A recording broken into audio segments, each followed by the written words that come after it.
The man accused of planting 2 pipe bombs in Washington on the eve of the January 6th riot at the U.S. Capitol appeared in federal court today.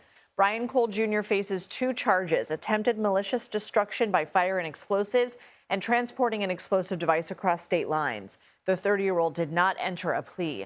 On January 5th, 2021, 2 homemade devices were placed outside the Democratic and Republican National Committee headquarters. They did not detonate. The FBI says if they did, they could have killed or injured people. Anna Schecter joins us now. She's the senior coordinating producer of CBS News' Crime and Public Safety Unit. What more are we learning about the suspect?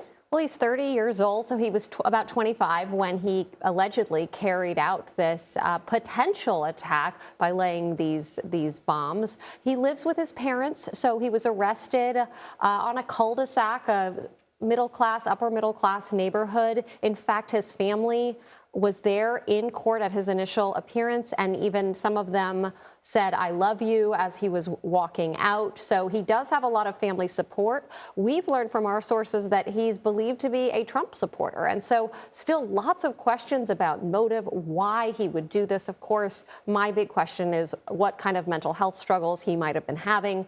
We are waiting to hear more from authorities. And what more can you tell us about the evidence that led to his arrest? Well, this is really interesting. This is almost 5 years ago. So they had surveillance video and images. He was wearing a surgical mask and a hoodie, and they had him walking all over D.C., essentially placing him at the scene of the crime. They had license plate readers that had his license plate ping on them so they could follow his car driving there and parking nearby.